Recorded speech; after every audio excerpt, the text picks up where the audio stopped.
Crouch fam, 232. Welcome. Extra episode this week. Don't know how long we're going to continue to do this, but ideally, we're looking at the previews today. We're looking ahead. We're looking at the future of the Kickoff Clash. AVRL had to take a Wait. minor. I wanna give the viewers the visual experience of realizing that AVRL isn't actually just holding the stair. It's a still image. Did you believe it? Did you double take for 5 seconds? Is he still going? Is he going to move? He may move. You have to keep an eye on him. He's a wily one. His mind is blown by the games this week, Joe. It's true. I think we had some bangers last week. I think majority of those felt very, cut and dry for the most part. However, with some of the circle of suck that has cropped up in, this season, and with Overwatch 2, and with some of these other, scrimbucks and maybe some form running around, week 2 looking a little bit tighter. But before we get into that, we do have to thank our patron producers. And episode 232 of Tactical Crouch is brought to you by AVRL Vista, baby. Battle Crab, Refined Bean, Bronzebot, Boo How Chare, Commissioner Picasso, Chris R34444, Kasha CC7, Lolshin, Porkchop Sammy, Rexane, Volamel Smooth Nuts, which shout outs to you, and Your Misery. Thank you so much for supporting the show and those who tuned in to the co-stream live. Yiska, week 2. That me. We're starting off with kind of a sleeper game. It's Florida, Vancouver. Easiest spread of my life. Yeah, this one I think is going to be a quick one. I'll phone in AVRL's Preds. I'll touch the intercom and speak to the god himself. He's currently sitting with Leave and Prida and just all of the APAC homies, tuning in, shooting the Preds over. I think I speak for all of us when I say that this is a 3-0. AVRL has it a 3-0 for the Mayhem. I have it a 3-0 for the Mayhem. Yiska, is there any hope for the Titans? We'll get to the Justice. God damn! Now the Robin Hood is going hard in me. They weren't that bad against the Uprising. They were very bad against the Spitfire. Yeah. Also, now, is that just because London has their weird Rhine style? Maybe caught him off guard. You give him a map, give him control, maybe just because variance. Thing is, let me evaluate the occurrences of 3-0s in the meta game. We had 1, 2, 3, 4, 5, 6. 6 of 13 matches, which is less than the average amount of 3-0s. If I'm looking at the qualifiers of 3-0s, some of them were surprising. Difference here? No, that's a 3-0. I'm sorry. I think he was very charitable in saying that. I think there are some ways that Titans can squeak out a map. I think control in general is very high variance. I think so the regular viewers will remember the it's just control memes. But I do think there is some bearing on just control going kind of haywire, getting away from you, and it's hard to kind of come back from that, right? Like it's very real. However, the form from the Titans just doesn't give me a ton of hope right now. Hopefully we see something from them maybe against New York. But against the Mayhem, I a team that I rate quite highly. I just don't see it. Just don't see it. Any final thoughts there, Yiska? I think this one's pretty clean. Yeah, I think this one is probably there's always like the potential that Titans gets it together, especially with that DPS line. But man, like, I don't know. If the Mayhem can keep it above bar and everything is legal, I think this is a legal 3-0. This is a very legal, all legal Overwatch moves in this one. The only thing illegal is the Titans. Pretty raw after that. Anyways, going into our next game. Now, this one is where things get a little spicy. Things get a little serious. We have the Houston Outlaws, a member of the Circle of Suck, with the Toronto and the Justice and the Dallas, all those teams kind of just feeding off each other. They have to play the Are they 6-0? Yeah, they are 6-0. 6-0. San Francisco Shock aiming for another golden stage. Yiska, the Outlaws have a shot in hell. I think they do, man. Mm. I'm feeling something here. I don't think. Okay. See, the thing with it was very weird seeing people evaluate Shock as like one of the top tier teams. I don't think they were as dominant as the Reign were, given that opposition they faced, despite, like, of course, winning both their games clean. Mm. But at the same time, I don't know, man.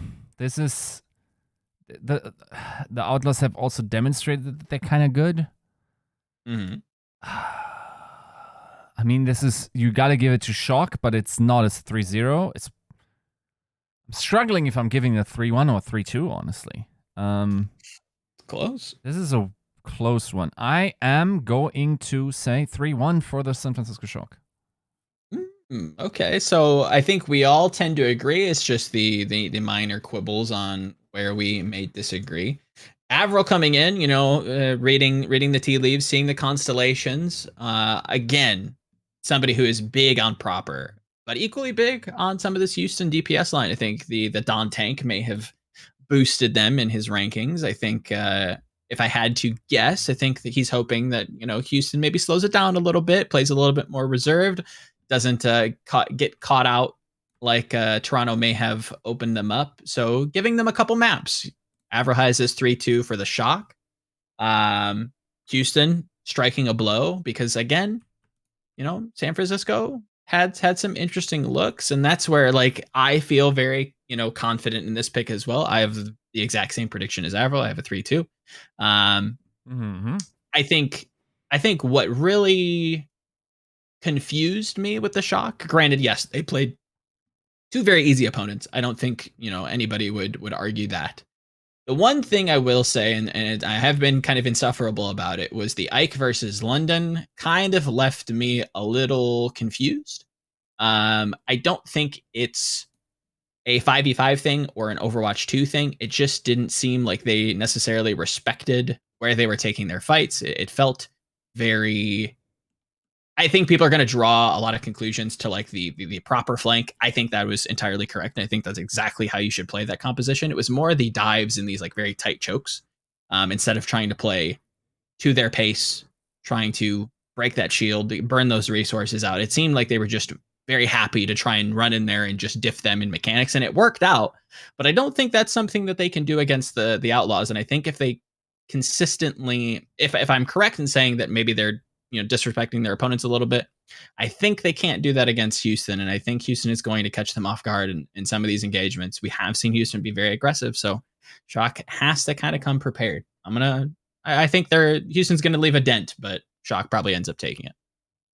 Yeah, I don't hate the 3-2 either. I'm struggling here. I feel like I've betrayed my reputation as the Robin Hood and giver of free maps. Yeah, I don't know. Like, honestly, like that match against Toronto kind of shook me a little. Because, like, you must have been ready to, like, sort of give the Outlaws a little bit more credence. This sort of started, like, last year. Yeah, it's hard to say. I think it's very easy for this Outlaws roster to run into problems if Doomfist is like the inferior tank down the line, and it is actually Winston. I don't know. Like, a lot can happen in a week of scrims, and I haven't been locked into them yet. But right, yeah, I think Shock just. The thing is, like, if Houston takes this, I'm also not super surprised, honestly. Ooh, okay. I think in my mind, this is like a 70-30. Sure, yeah, but like winning the series as a whole, like that would be pretty surprising if the 30 won over the 70. Yeah, like I think that's safe to say. Yeah, maybe. I think that like this is one of those, and this is something that I mentioned yesterday for those who watched yesterday's podcast. I hinted at, but I think this is one of those games that I think maps are going to play a gigantic role.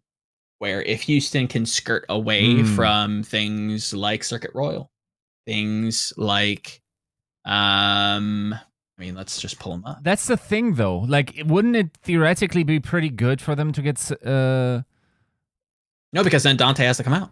Yes, but then Piggy comes in with the Sigma. Yes, but then you have to play into Kilo. And Merritt is no slouch, but I would trust Kilo thus far in terms of like the dedicated hit scan performance. I definitely don't disregard Piggy entirely, but looking at what they've shown thus far, you're right, you want to continue to run the Don tank as much as you can. I don't think Piggy is a slouch. Yeah. But I think the gear shifting has never been something that I've been, too fond of. I'm looking at you, Boston. I don't think three playable main tanks is something to continue to do. I'll tell you straight up, if they actually play Sigma, and then with Piggy, and then Dante actually plays the DPS instead of Merritt, and that works, I'm blown away. Yes, that would be surprising to me. Right? Like if you can manage that, that's impressive. Yeah, that like you're practicing two completely different roles. I would say like, okay, if you were to play Doom as tank, and then next week we're playing Genji, okay, that's less of an issue with me. Now, if you're playing the soldier, now my mind is blown. Because I feel like those mechanically are very different and mindset-wise. So if he was to do that and have Pelican, like, then this is a new dimension of this team, and then I have to seriously reconsider what they're capable of. Or what Dante is capable of, to be fair. I mean, I think this in general, like the Don tank is, I don't know where to sit with it when it comes to like how to extrapolate this to maybe like a team like Seoul. We looked at Smurf again. AVRL on the show has been very bullish on him. I've been a little bit more reserved on, where else he can play. The Winston seems to be a great pick, and that's something that, Smurf is going to excel at when we get to APAC. But is there a world where that Zarya composition, where that Doomfist maybe is in the better hands of a Prophet? Maybe is in better hands. I mean, it'd be weird to see Striker on it, but I don't think it's out of the realm of possibility now when you see one team do it, and then you hear Dante say, oh, we got it from another team who's doing it before us. So it's not completely unfounded. But I really don't know if we're going to see that continuously. Is that something you kind of have on your radar? Role fluidity? I don't think that should over a longer period. I just think it's maybe. I think generally, and this is me having read a book recently called Range. Okay. The capacity of some players to be able to have a wider range of abilities, like there's good data to think that different domain knowledge helps you in each particular domain. Meaning, apply to Overwatch, if you play a tank well and have the mechanical ability to do sick shit on DPS as well, there's an argument to be made that this will make you a better player overall. I'm not sure if you have enough hours in the game to grind the particular mechanics in order for that extra boon of insight to really manifest, because I think especially 5v5, but generally Overwatch is just such a heavily grind-focused game that switching too much feels like there's diminishing returns there. But maybe there's some okay, this is me on zero scrimbucks, but I'm kind of interested to see what a team like Seoul will do in terms of like Prophet being put onto Doom, and then Prophet being back on let's say, I don't know, like Genji or whatever, right? And at the same time, we have to think back, like the switches, someone like Prophet was capable of that. Yes. During GOATS, we had him on Brig, and then we had him on Zarya. And then, like, when DPS matters came around, he switched back to that. So some players inherently seem capable with limited runtime to, sort of bring almost top tier performances on heroes with limited ramp up time. I still need to see it demonstrated, and I still think ideally you focus on one role, and that will generally produce the better outcomes. Just because Overwatch is such a high grind heavy game that requires you to lock into the mechanics and keep up every day. Skipping a day is already putting you pretty far behind. Exactly. And I think the only vector that I think I'm a little concerned about, especially again initially early, is how difficult it sounds like some of these tank players are having finding like a good time to learn their counterparts roles, right? Whether it be Space coming out and saying it's difficult to kind of learn the monkey when I don't have enough scrim time to warrant me playing over somebody like Reiner, right? And then you look at these single tank lineups and it's like, okay, well, Piggy, does he have enough time? Does the team feel as confident as they should trying to put him on this Winston or trying to put him maybe on a Reinhardt in a later meta, right? It's difficult to say. It's probably a team by team basis, especially with, the DPS players that they have, and if they can even play Doomfist at a high degree, or if they just have to forfeit it and go London route, right? Like it doesn't feel like a clear choice as of yet. And I think the best time, if you're a supporter of the DPS running into tank and the role fluidity and all that kind of thing, is this early meta, this early kickoff clash, and potentially maybe the start of every stage. If these patches are going to be as big as maybe we expect them to be, maybe there's some potential there, but that remains to be seen. We're heading on to our last game on Friday. Justice Reign. I think we all have this going one way. Yiska, where do you kind of sit with this? Justice Reign. Can the Justice bounce back after being in the circle suck? I'm gonna be honest. This will be a good game. Ooh. I believe it.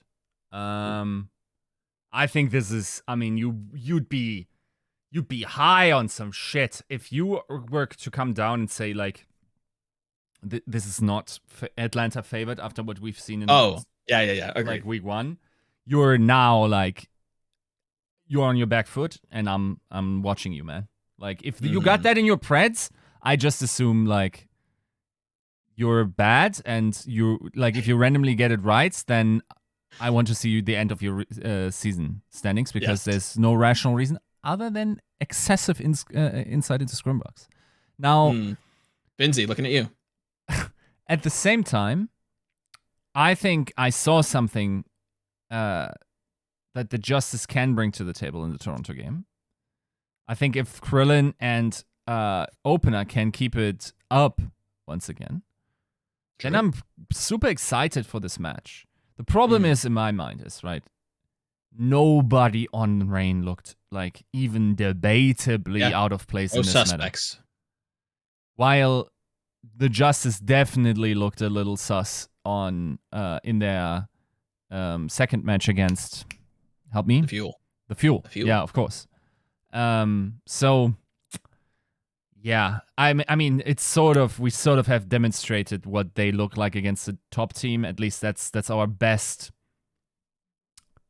precedent. I think, okay, it's going to be a close 3-1. And that's exactly how AVRL has it as well. He has it a 3-1, I think. What does AVRL think? AVRL thinks this is more like drunken boxing, where Atlanta throws one map away and then plays serious. I don't think he thinks this is a close one. I'm interpreting his character here. I'm emulating his personalities right in my head, and I feel like, as the Atlanta fanboy that he is, he probably thinks they're just like goofing off and will lose one. Could be. I think that's well within the realm of possibility. You saw them kind of, play a little bit more loose versus Florida, and, they got caught off guard. I think if I had to guess, AVRL will probably echo a lot of those same points that you mentioned. Krillin looked genuinely good. Like, that backline is not something to sleep on. Decay is up there with the best of them, can hang. Mag seems to be, performing well enough. And yeah, why not give them a map? They're good enough for a map. However, Joe, to put my brain back in, I don't think so. I think this is a wash. I do not, and this is the thing I mentioned yesterday, right? I need to see something change for the Justice, and that is their tempo. They cannot play slow. You watch, and again, I'm holding people to this because I'm going to say something that is very, very like researchable. You can look at this. Go and watch Mag every single engage. Yeah. He only counter bubbles. But what I mean by counter bubble is he's engaging and leaping after the enemy Winston engages on his team, and he leaps on the Winston and he puts the bubble in front of them, right? He cuts the Ana off, and they only bust tanks. Washington Justice are a tank buster team, and they can't do anything else, right? When they play the Doomfist, okay, that's a little bit different, right? When they play the Zarya, I'm really not here for it, right? Kalios could probably be benched for this stage, and I'd be okay with that. What I need to see from the Justice is exactly what I need to see from them last year. It is a sense of proactivity. You look at somebody like you look at somebody like Fearless. They can show you that style where they're going to counter bubble you. There are certain maps, there are certain points, there's architecture that makes it very beneficial to counter bubble. But that cannot be the only thing that gets you into these games. If I had to guess, and Harshab tweeted about this and how compositions are maybe leveraged it a little too hard on, but I'm going to be, the sinner here. I'm going to be the compositional Andy. I'm going to say Atlanta probably picks a lot of Reaper here and punishes the hell out of Mag for doing anything and everything, right? If he wants to come in and try to bubble off Hawk, there's a Reaper in his face, there's a Doomfist in his face, he's getting bullied, he's getting picked off, he's getting purpled. I mean, it's a wash. Not just switch then? Go to the Doom comp? I think that's already, like, forcing a team to switch and make that change, I think is already a win for Atlanta. If you can get Mag off of a hero that he should be fantastic at, and that, again, Justice are probably banking on him playing, just like the Dallas Fuel, which we will get to, I think that is a strategic win for Atlanta. It's the problem, though. You didn't listen to Mag. He's not just a great Winston. He's also a great Doomfist. I will believe that when I see it consistently. Again, I'm not gonna, whatever happened last season, Justice, it happened last season.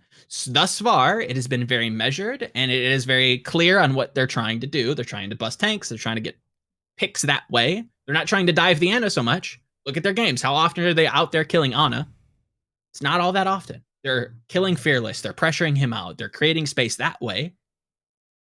I worry that Atlanta not only has picked up on that, but Hawk is going to, like, metaphorically and physically fist him off this map. Well, that's fine. It is what it is. I think spade a spade. I think yeah, I mean it's very likely. I think that Atlanta looked too good, man. They legitimately looked like the best team in NA last, but at the same time, like, I don't want to see what happens if that's not even yeah, we will see. I mean, felt like Mayhem got them a little bit off kilter for a second, and then, am I wrong? Yeah, no, I agree. I think and then Mayhem Roadhog happens. Well, yes, the Roadhog map happens. If anything, that was probably the most illegal Overwatch that was shown last week. Literally nothing done. It's an interesting look, but on that map, that architecture, that specific, composition, I am here for some cheese. I am here for some goofy plays, but that ain't it, Chief. But on Control, Florida has very strong fundamentals with the Soldier Genji comp, right? Like, they look very good. Someone's leading that charge, and by someone, I mean the main tank of the Florida Mayhem. God, this name is going to be very confusing for people, I know. But, like, Florida in general look solid. They can kind of contend with the best of them. And again, Control is very, very variance heavy. If you win that first fight, you have a good shot at winning the sub map. So you can get kind of caught off guard. And I feel like that was Atlanta. But then you see the Gibraltar, then you see how the rest of the match played out. It was a little bit more decisive, especially, granted, Atlanta did some adaptation. So any final thoughts when it comes to Atlanta? You really think this is going to be a close one? It's going to be a good one. I'm not sure how close, but yeah, I think it's going to be. No, I think that could be a close 3-1. Okay, fair play. I'm here for it. I don't want to shit on any team. Yeah. I want to see something different from the Justice. The out here is to be more proactive. I see a higher tempo from the Justice. That's a gold star from me. Okay. Going into Saturday. Ooh. You have the Uprising and the London Spitfire to start the day at 3 p.m. This is rough, bro. It is rough. It is a little rough around the edges. This isn't going to be the most clean AVRL shot. Give me the AVRL shot. I need to. AVRL and I are dead nuts on. This is a 3-1 Uprising.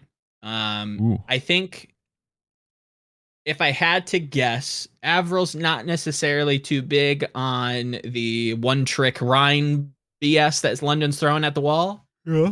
I think that's their best look, and I think like that's exactly how they need to play. But going back to what we said earlier about the maps and how that can run into things, if you just don't get, let's say, a Lijiang Tower, if you have to play Ilios, right? If you don't get maybe a Dorado, maybe you're forced to play Watchpoint Gibraltar and Poco has to come out, right? There are maps for London specifically that they would love to just like cut from the pool and only play stuff that's going to kind of facilitate that Reinhardt. You look at Midtown. Midtown's not necessarily fantastic when it compared to Kings Row and probably their best pick in Eichenwald, right?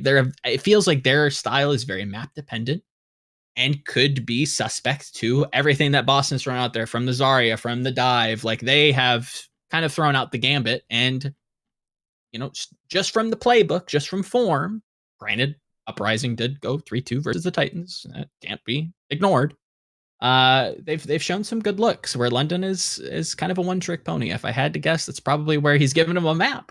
Maybe their best map. Maybe they get Eichenwald. Maybe they get a good control. Maybe they get Night Market and Control Center back to back. A quick swift 2-0. But in the long run, Boston have the fundamentals. They have the better meta compositions. Probably should take this, right?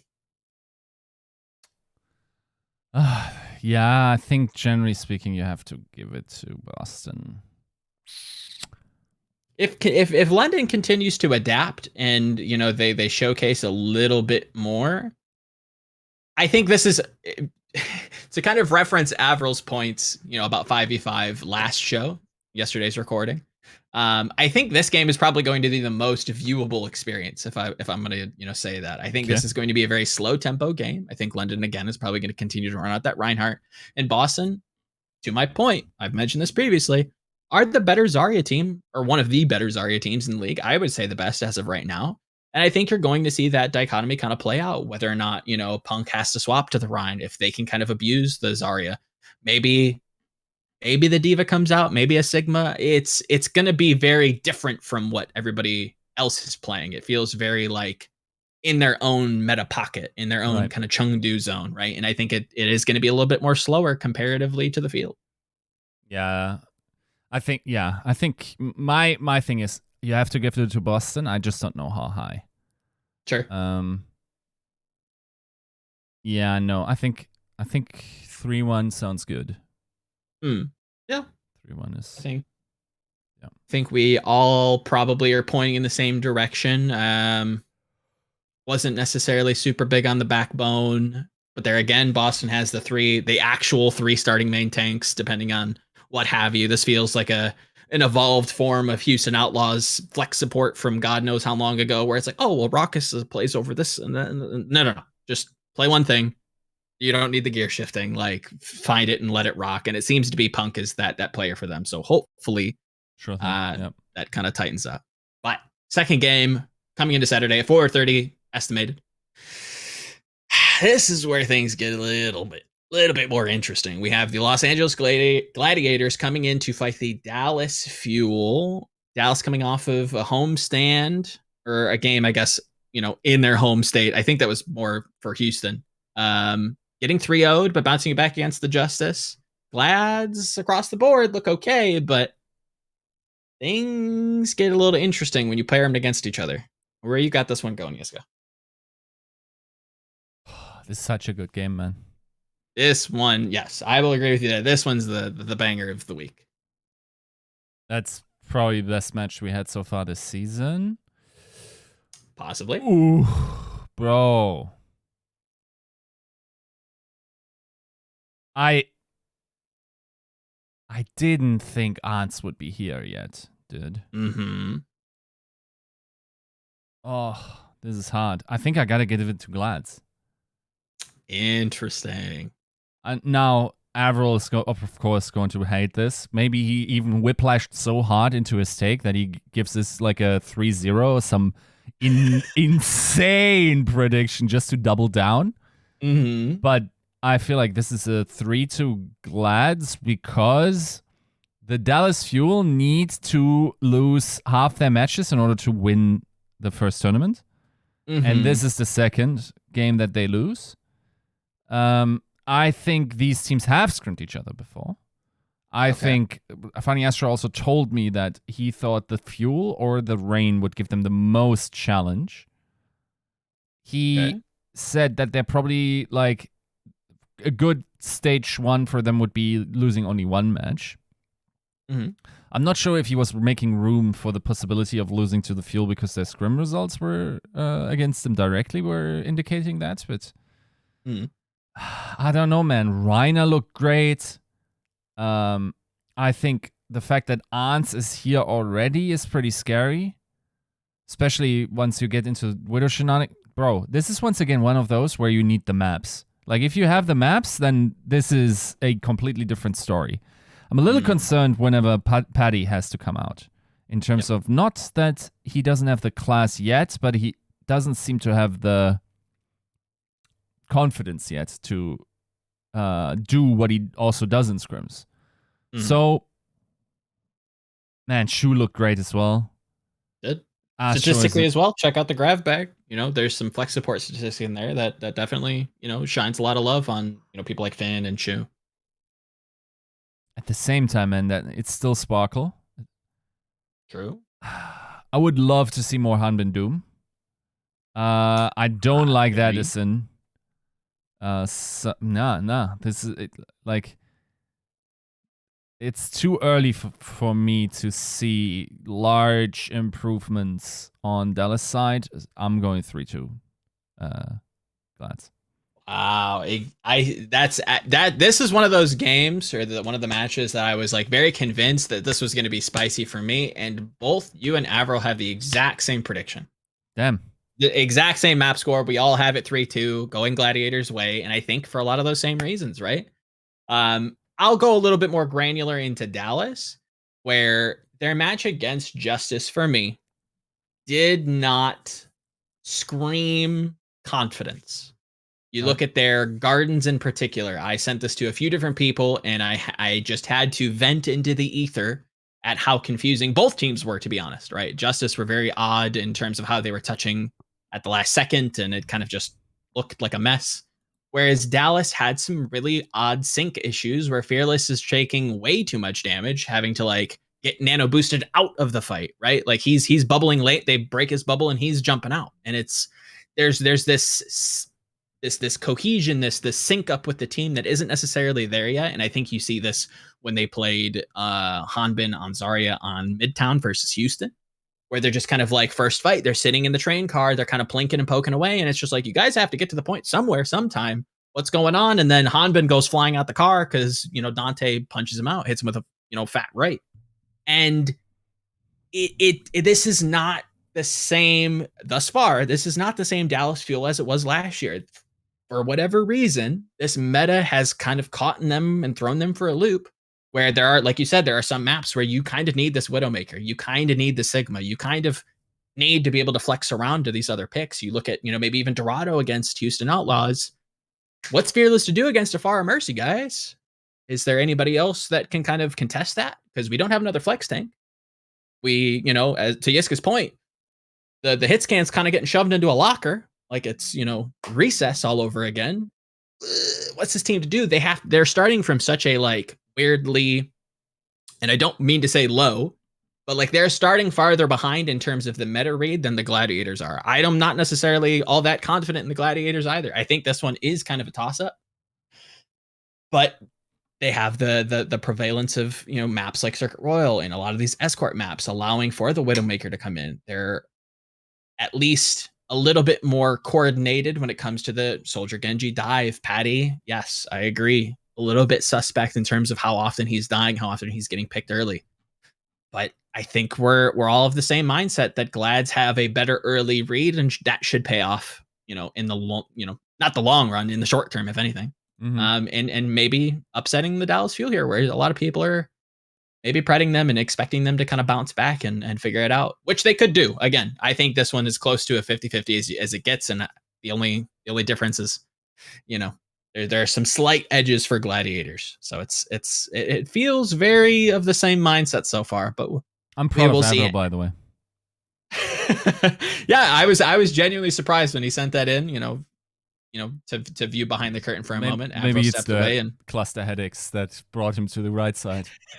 Maybe it very well could be. Maybe he just unlocked Savant mode, and like now he just has only correct takes, and none of them nosedive like the Dallas best team in the world one. I can say these things because he's not here. Exactly. I think this is like the whole community narrative and people sliding in DMs going, "Oh, wake AVRL up, low." It's like, bro, we had that team literally one spot below where he was. Like, let's calm it down a little bit.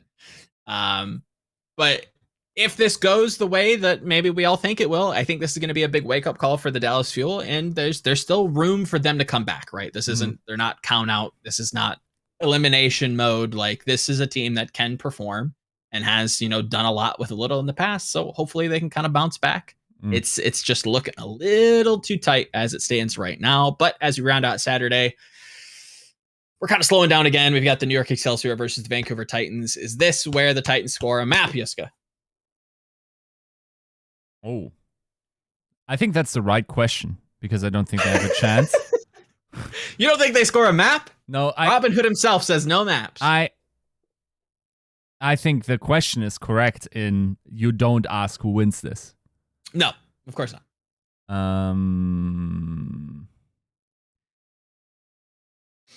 Yeah, they do score a map. I think that is a 3-1. Again, we all have it 3-1. There's really not much to dive into here, if I'm going to be completely honest. And I think AVRL probably would say the same.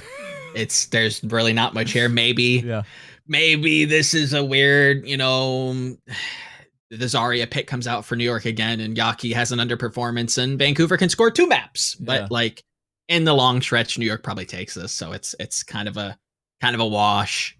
Watch your Preds. This is a very clear 2-pointer, but to shoot for the 3 is a little bit more difficult. So you got to give them a map, right? Okay. Next Sunday. one is Sunday. Now, where this is another one that I'm like, I feel like I have the weird take in the room, but let's see. Sunday starts off 3 p.m. EST. We have the Florida Mayhem versus the Houston Outlaws. Yiska, do you want to take this first? Do you want me to go? I go because I think you're going to say some bullshit. Okay. I think this is once again a good match. Yes, agreed. My problem is a little bit that some of the stuff the Mayhem do, they're too tricky, bro. Like, they're doing too much weird shit. Oh, we're playing the Roadhog here, or we're violating rules here, or like, or do they? But at the same time, I feel like that's interesting, but it's probably an indication of like requiring that because there's some rock solidity that's missing to this team. I think this is a 3-1 Houston. Oh, okay. So we all differ in terms of one thing. One thing or another, we all pretty much differ. AVRL has this going 3-2 to Houston. Okay. I don't hate that either. I think he correctly evaluates that Houston is very aggressive. They're playing high tempo. The Dawn tank looks fantastic. Maybe Pelican had a bad day at the office against Toronto.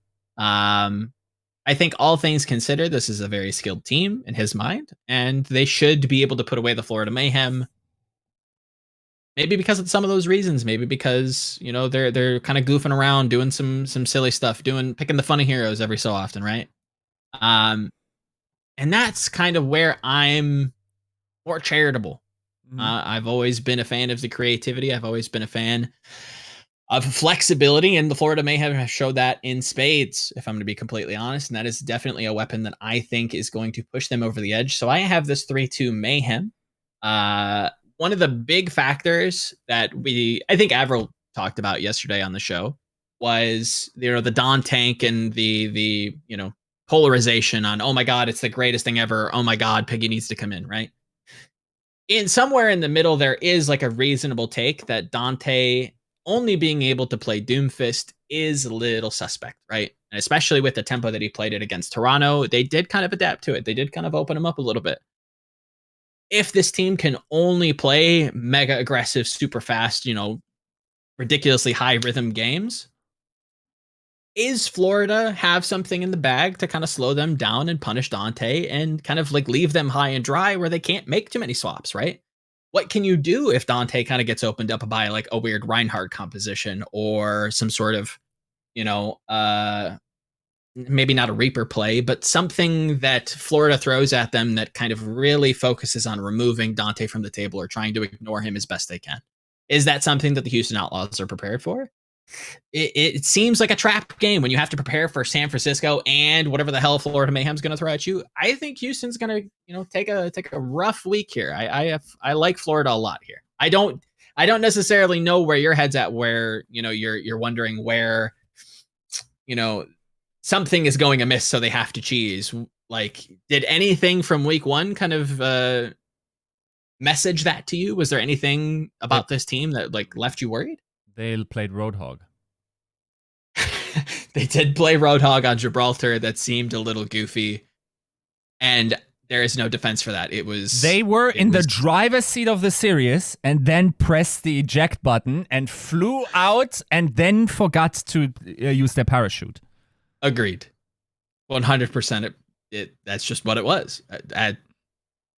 That was the most illegal thing that I saw from the Mayhem personally. was the Mayhem on Gibraltar. Yeah.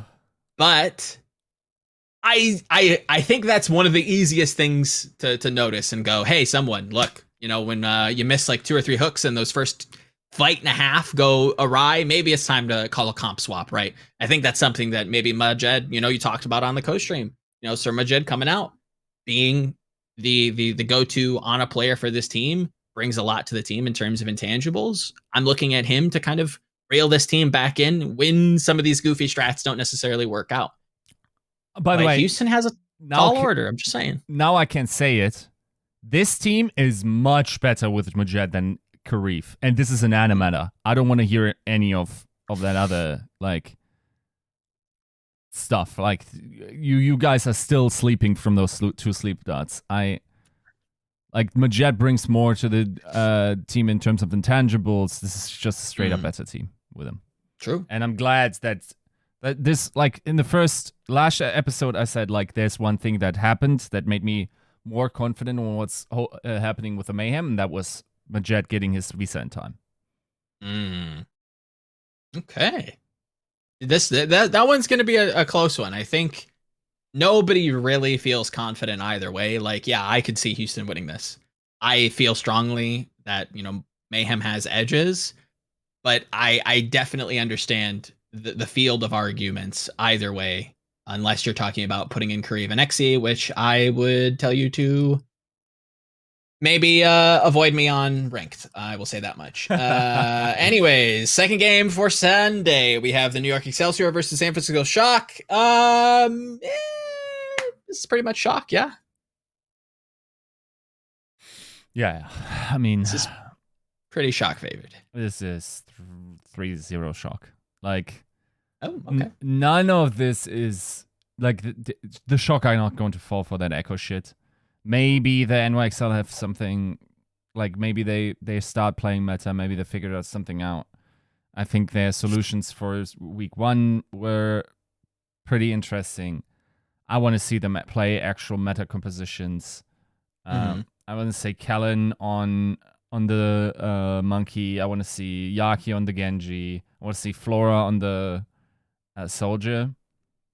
I think that is, in my mind, that's the best distribution of heroes for this team anyway. And if they then can vibe, that's the good part. But the echo stuff, I don't know. I don't think that plays particularly into their strength. I think it's a patchwork solution to get team synergy and rhythm and color in order, not necessarily playing to each player's strength. Maybe they can figure something out. It certainly won't be enough to get in front of the San Francisco Shock, who looked like a top 3 team in NA. in the first week. Sam, I mean, he's going to take his the lunch money. It's still proper, bro. True. Violet doesn't seem to be a weakness on Lucio whatsoever. So, yeah, there's not much attack round here. I think this is... I'm not even Robin Hooding this. This is 3-0 Shock. And that's where it's interesting, and maybe, you know, the drunkenness maybe has gotten to Avril. He and I both give New York a map. Okay. We have Robin Hood them, whether it's because of the creative look that they've shown, whether it's because of how, you know, Shock hasn't necessarily been tested. And if we assume that, you know, Houston's going to run them close, maybe we don't necessarily think that their coordination is all that much up to snuff. I did appreciate some of their more like direct looks, or very like zoomed out, kind of like Return to Zombie against Paris, you know, really trying to play high tempo, getting it all in there, like really trying to focus and hone in on that coordination. And I think the dive mirror for like any team, and I think New York has the players at the caliber that if everything kind of like aligns for them, and like you're saying, like they have enough time to kind of get everything back in order, they can get off the Zarya Echo shenaniganry. Dive has always been really, really tight, really like there's a puncher's chance, it feels like, for any team. If you just kind of catch the team, you have a better day. They're kind of slumping a little bit. Like it really feels like either of these teams could come out on control and just kind of brawl with the best of them and maybe squeak out a map. And that's where I have to give New York the look, whether it is because of the goofy Zarya Echo stuff, or they just, you know, Yaki and Kellen just gel and click, and maybe they play the Tracer. Who knows, right? Right. They could have some weird looks that maybe throw Shock for a loop, but overall, I think we all agree that Shock probably takes it pretty cleanly for the most part. Mm-hmm. And then we end the week with the Toronto Defiant, a team that has Jekyll and Hyde their way to the hearts and minds of the Overwatch community somehow, some way. And the Paris Eternal, who are a very odd team right now, for a number of reasons, some of which we can't get into, but very interesting in terms of what they're playing. So, Yiska, where are you kind of sitting with this? Is this a clean sweep for Toronto, or are you a little bit more charitable to the Frenchman? Nah, this is not a clean sweep. This is a hard one, bro. Mainly because I don't know which Toronto shows up. Sure, yeah.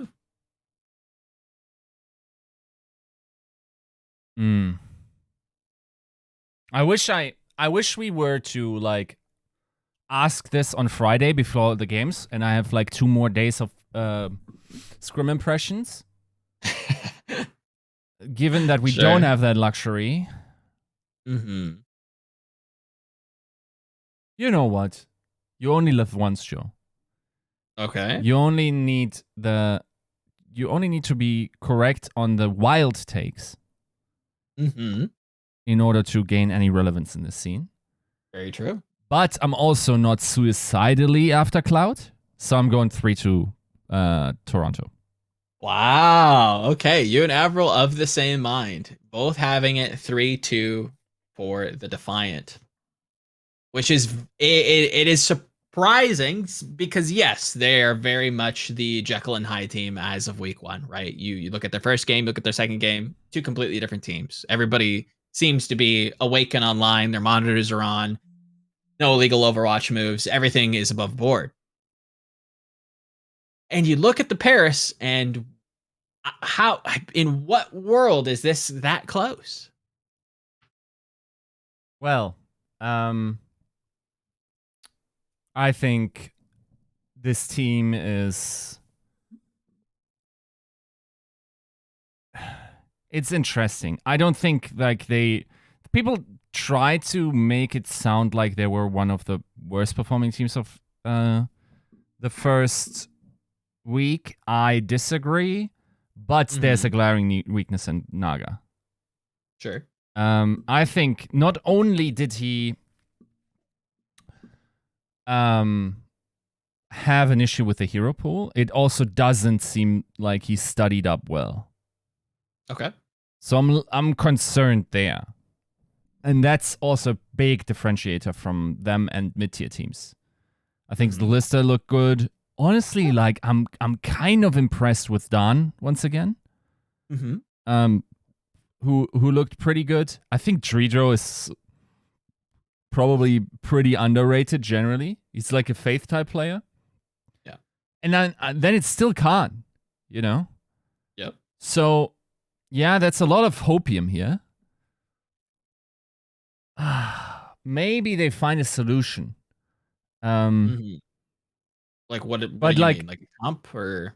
Yeah, I mean, it's also, once again, like what kind of finale shows up? Is it the finale that coordinates very well with Muse, or is it the finale that drops spaghetti? I think there's a lot of less pressure in this match. So maybe he's just going to have a field day. The backline, I mean, it's still such a, yeah. I think 3-2 is already pretty bullish on Paris. I'm not going to have my cloud chasing push me into predicting Paris here, but yeah. What did you say? 3-2 as well? No, you and AVRL have this 3-2. I have this 3-1 for a lot of those same reasons that we're bigging up Toronto, right? Like I feel like this is a team that, has regained some confidence. Maybe it's just an opening map jitter fest versus the Justice. Maybe had a hard time trying to get proactive plays off because Mag is out there trying to bust tanks and really trying to bubble off this front line. It's difficult when you don't have that tank. We talked last show about how teams are focusing on not only just busting tanks, but Ana is also a very big target. The reason why Ana the reason why you can play for like tank busting is because you're removing the Ana from the table with the counter bubble. And perhaps Toronto found some difficulty in that, perhaps had some, stage or opening day jitters, if you want to call it that. I think that's more than charitable if you're going to talk about Dallas in the same breath. And again, the team that showed up versus the Houston Outlaws, a team that I think we all value pretty highly, especially with Dante leading the charge, allowing them to dive, has a lot of room to genuinely put away a team at Paris's caliber. I don't think they're particularly all that strong at the moment. I agree. A lot of it comes from Naga. I think their engages are a little bit frontward facing when it comes to Glister. They seem very bullish on just having him run in there with the nano visor and trying to create space that way and having the tank almost support him, which results in him getting slept often or maybe even picked out quite a bit. So it's not a bad thing. I think there are other, looks where they're juggling multiple, objectives very well against, who did they play last week? Was it the, Florida Mayhem on Midtown? They did pretty well for the most part, but it was still very, very messy. And I don't think this Toronto roster is going to be taking too many steps backwards, as much as I shit on them in the preseason, right? Like what I saw from them versus Houston, made me believe in the top 5 dream. So I just can't give Paris too many maps unless something crazy happens, unless something wild occurs, and they just take scrims by storm. I didn't care for the Diva look on control versus the Shock. I don't really care for Naga. Everything else is like pretty much fine. There's just more upside for Toronto. I just see them doing well. I'd be interested to see if like J-Mac can once again pull one out of his strat book and just like find some compositions at least on some maps. And yes, I know there's a little bit of hypocrisy there, like faulting Florida for doing the same thing. Yeah. But like I still think like teams like that on that level as Paris, I don't think that's true for Mayhem, need some upside to them, some flavor, and I think that's also what made Paris strong last season. Right? Yes. So, they were quite all across the board. So, I mean, yeah, I don't think they can find a Pharah comp that works, but if they did, now I'm thinking differently, right? I don't hate where your head's at, to be honest with you. I was trying, to be devil's advocate, how do we advocate for Paris? What do we, how do we, puppeteer JMac into trying to get this game a little bit closer? I don't hate trying to mirror maybe what London's doing on certain maps, right? Really changing the pace of the game, really removing this dive mirror that everybody seems so hell-bent on doing, right? The Doom is a different look, and that, should be talked about in a separate breath, but really separating the color away, really trying to change up what they may be facing in scrims. If Toronto are only playing dive in scrims, do they know how to play against them to slower compositions? Who knows? I would imagine so. But changing that up really changes some things around. Again, when you look at that Houston-Dallas game, you did see some Pharah. There is some war, and it may not be the strongest pick in the world, but if Muse comes in, let's say on a map quite like Dorado, right? And you see him running around on the Winston, right? Is it all that bad for the Paris Eternal to maybe attack with a Pharah, much like the Houston Outlaws did, and draw that question in the Toronto's mind and say, look, are you going to leave Glister to try and be on, the Pharah Mercy duty? Or do you make a tank swap? And if you do make a tank swap, cool. We're very cool with that. We don't want Muse on Winston. We would very much like him to be off a comfort pick, be off one of his power picks. Maybe that comes into the vogue. Again, as much as Chengdu Bob has died for the most part with how that team has progressed, the lessons that they, Sag, very much, God bless Aprita, the lessons that they have kind of taught the league and some of these other teams as well. Atlanta, I think, criminally underrated when it comes to styles. New York from season 1 as well. Have a lot to showcase when it comes to like punching above your weight, right? When you look at Toronto, they're already kind of suspect. Again, playing devil's advocate here. Jekyll and Hyde, if you throw them a curveball, maybe on control, maybe on escort, maybe it's the Pharah, maybe it's a Reinhardt, maybe something or other to try and get Naga back on a comfort pit. Maybe it's the Echo, right? Throwing them something out of the ordinary, I think would pay them dividends in this, this head-to-head, and could put Toronto back on their ass. It's tough to figure out what that might be, but I think it's better than trying to match them in the mirror where they kind of look a little janky. Any final thoughts with Paris? Anything that we may have missed? I'll be honest, this is the game where I expect my pred to change by the time I log in on Friday. Okay. I think like my pred is not necessarily indicative of what it will be in the actual pick'em, will not necessarily be indicative of what I just said.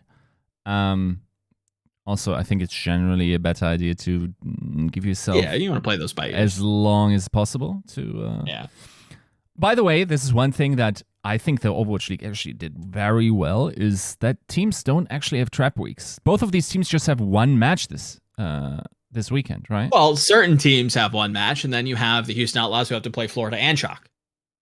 So it's a little bit trappy. Did they wait? Florida and Shock? Same week, week 2. Right, but Florida also plays Vancouver, and Shock also plays 2 matches. That's why. Sure. Right? Like I'm saying trap matches in terms of one team plays 1 match and another team plays 2 matches. Team plays 2. Okay, right? That's fair. Yeah. So that's kind of nice that they managed it for now.